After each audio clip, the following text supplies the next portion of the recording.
falar. Vocês gostam de fazer planos? Vocês gostam de estar com sua agenda toda organizadinha, do que vai fazer durante todo o ano? Você gosta de fazer grandes perspectivas de um futuro melhor?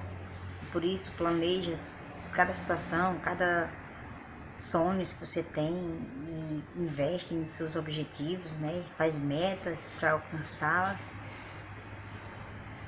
Isso é bom, né? Mas isso significa que você quer o controle da situação. E nós não temos o controle da situação. Nós não temos o controle da nossa vida, dos nossos planos, dos nossos projetos, do nosso futuro. Nosso futuro pertence a Deus. Nossos planos pertencem a Deus. Nós podemos planejar sim, mas só o único que realiza é Deus. Tudo que nós formos fazer, não sejamos prepotentes e falemos assim: se Deus quiser, eu vou conseguir isso. Se Deus quiser, eu vou chegar até lá, fazer isso, concluir, enfim. E na Bíblia tem umas passagens aqui muito interessantes, né?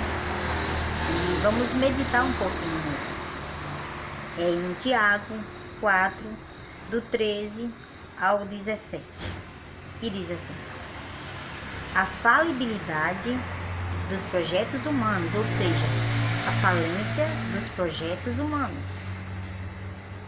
Atendei agora vós que dizeis: hoje ou amanhã iremos para a cidade tal e lá passaremos um ano e negociaremos e teremos lucros. 14. Vós não sabeis o que sucederá amanhã,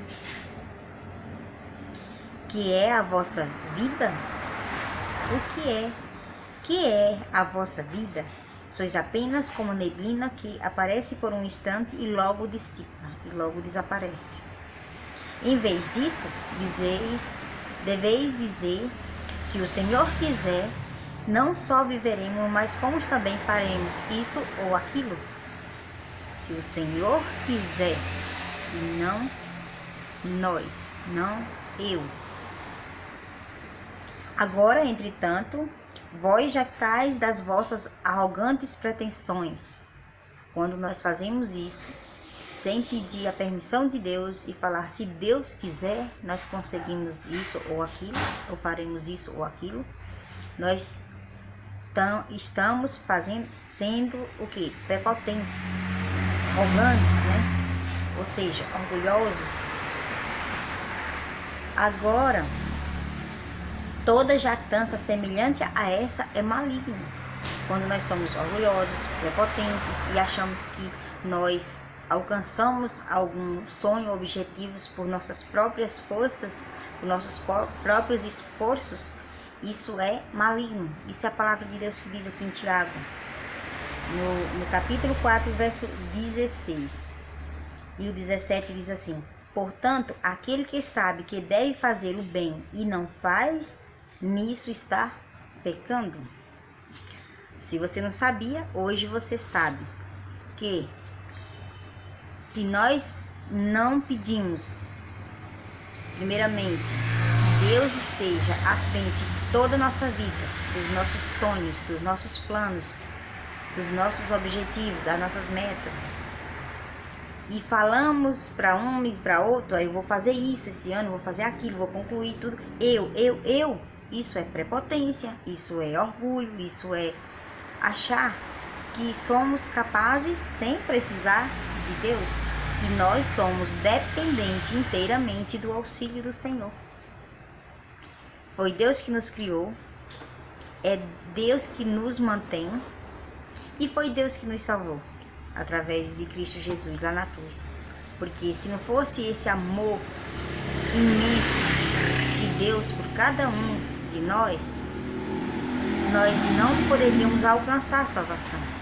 Porque a salvação só alcançaria através de um sacrifício do Cordeiro, um sacrifício vivo, um sacrifício de sangue.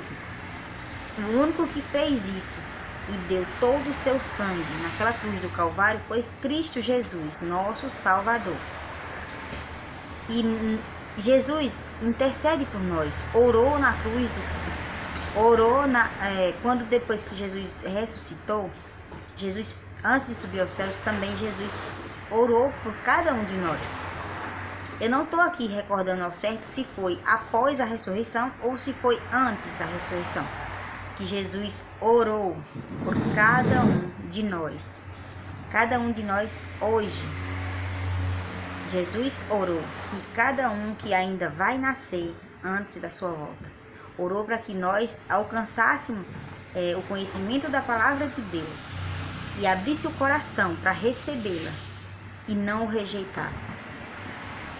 Porque lá em João 14, Jesus disse que não é em João 14, é em João 1, logo no início de João, né? Que Deus é o Verbo. E o Verbo se fez carne e habitou entre nós. E veio para o que era seu, e os seus não o receberam, ou seja, rejeitaram. Jesus fez sua parte. Aliás, fez toda a parte. Agora, se nós não receber esse Jesus no nosso coração, para que ele venha fazer uma transformação, nos ensine, nos mostre, através de Jesus subiu aos céus, mas enviou o Espírito Santo para nos convencer do pecado, da justiça e do juízo. O Espírito Santo está aqui entre nós, pronto, está pronto. Quando você abre o coração, quando eu abro o coração para ouvir a voz de Deus e para reconhecer que erremos, para conseguir perdoar o nosso próximo também, conseguir nos perdoar.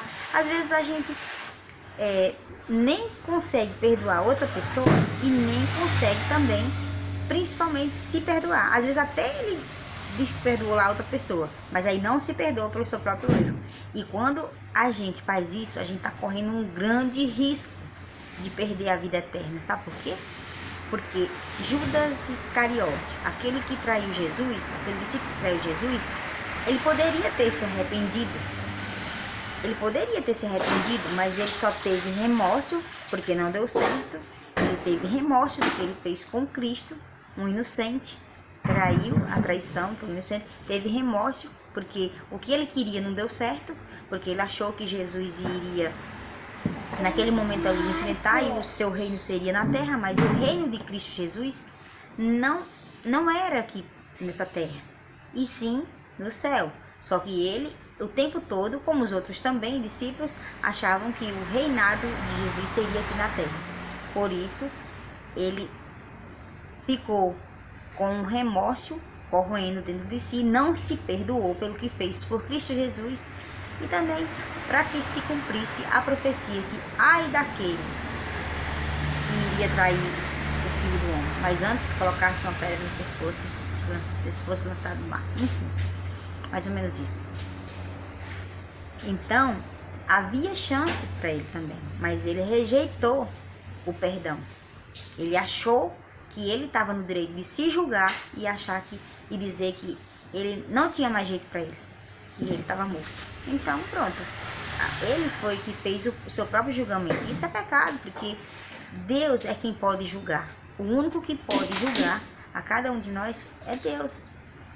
Nós não somos deuses para querer nos julgar ou julgar o nosso próximo. Dizer assim, não tem mais perdão para mim, então vou botar uma corda no pescoço e morrer. Não. Não é isso que Deus ensina.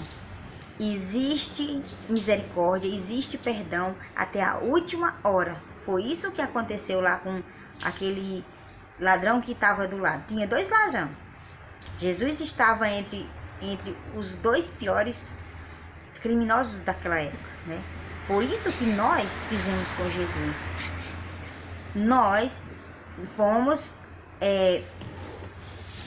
crucificamos Jesus na condição do pior dos pecadores. E ele estava ali inocente, estava sobre ele os nossos pecados sobre os seus ombros. Mesmo assim, ele não abriu a sua boca, não hesitou em nos salvar, mesmo sabendo quem era nós. disse que a gente ia errar, que a gente era assim, mas Deus nos salvou. Então agora só cabe a nós aceitar a salvação de Cristo. E na última hora daquele discípulo não, daquele ladrão que estava ali, um se arrependeu e aceitou o perdão de Cristo. O outro não se arrependeu, né, e jogou a culpa em Deus. Nós precisamos aceitar o perdão de Cristo, se perdoar e perdoar o nosso próximo, porque é isso que Deus espera de nós. E não façamos com que o sacrifício de Jesus tenha sido em vão. Jesus é o nosso Senhor e Salvador, Senhor da nossa vida. E quando a gente morre em Cristo Jesus, nós temos uma vida eterna. Porque nós vamos morrer sim, porque nós somos pecadores e o salário do pecado é a morte. Mas nós vamos ressuscitar ao terceiro dia. Nós vamos ressuscitar assim como Jesus ressuscitou ao terceiro dia. Só que nós só vamos ressuscitar quando Jesus voltar. Aí sim, os túmulos serão abertos e os escolhidos de Deus que morrerem em Cristo Jesus serão transformados e levados pelos anjos até Cristo nas nuvens do céu. Esse vai ser o evento maravilhoso que nós aguardamos. Temos essa esperança dentro do nosso coração. O fim não é aqui. Aqui nós estamos vivendo somente uma preparação para o céu. Aceite agora Jesus como o único e suficiente Salvador da sua vida. E seja feliz por ter uma vida eterna. Em nome de Jesus, eu agradeço a Deus por essa oportunidade, para que vocês também tenham a mesma oportunidade. Por isso que eu estou aqui falando desse amor maravilhoso de Deus por nós. Amém?